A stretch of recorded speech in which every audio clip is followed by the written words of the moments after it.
Bonjour et bienvenue dans Un caillou dans la chaussure. J'ai une question de Anne-Sophie qui prend un poste de DRH au sein d'un codir majoritairement masculin et qui peine à se positionner ses idées, ses projets. Elle se sent peu crédible à leurs yeux. Intéressant comme sujet, Stéphanie, qu'en pensez-vous ? Vous savez, les hommes sont rarement des mères de famille.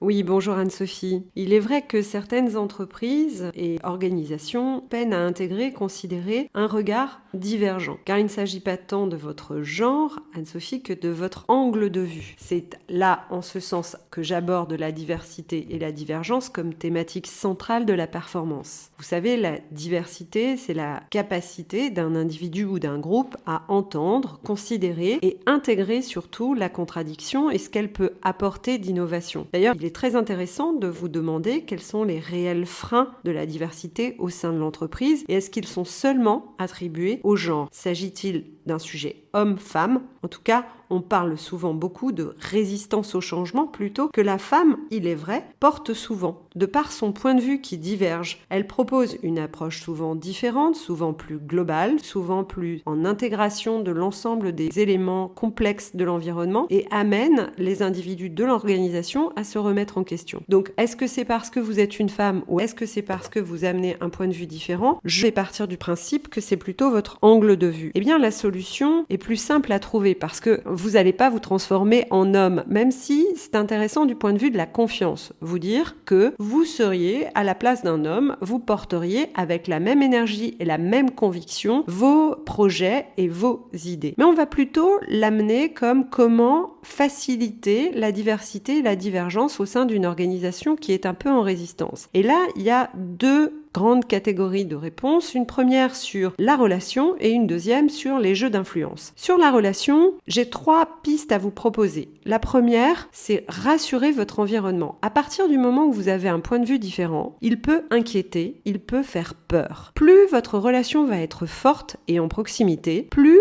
l'autre va vous faire confiance. Donc, petit 1, rassurez votre environnement, apprivoisez-les. Et pour cela, montrez que vous êtes un allié en étant à la fois extrêmement exemplaire dans la manière de vous comporter et discrète. La discrétion rassure une personne qui a besoin d'être apprivoisée. Relisez Le Petit Prince, prenez le temps de vous approcher tout doucement et de créer une relation en toute discrétion. Deuxième point de réflexion, faites des promesses, faites des engagements, engagez-vous et tenez vos engagements. Vous allez montrer ainsi à l'équipe qui travaille avec vous votre plus-value et votre capacité à apporter des choses nouvelles. C'est une manière aussi de prouver l'intérêt de vos idées et votre approche. Ils vous feront plus confiance et seront tentés de vous écouter davantage. Petit 3, jouer collectif et solidaire. En jouant avec eux dans leur sujet, en leur apportant des éléments de solution sur leur sujet, vous allez faire partie de la bande, entre guillemets. Et ces 3 pistes-là vont permettre de renforcer la relation plutôt que de générer un clivage homme-femme. Surtout que ce point de vue divergent est extrêmement complémentaire. Et vous avez tout à y gagner. Le deuxième axe de travail, c'est vos jeux d'influence. Quid des parties prenantes et de la cartographie des acteurs de ce fameux comité de direction. Identifiez autour de vous ceux qui sont plutôt OK et favorables à votre discours et qui n'osent peut-être pas pour l'instant se mettre à vos côtés parce que personne d'autre ne le fait. Et vous savez bien que tant que la norme et le groupe ne s'est pas positionné, un individu le fait rarement. Mais vous pouvez les identifier individuellement et renforcer une relation de cooptation et de solidarité avec les acteurs qui sont pour votre discours. Identifiez aussi ceux qui sont influents et avec lesquels vous allez augmenter le temps d'apprivoisement. Voilà 2 pistes importantes sur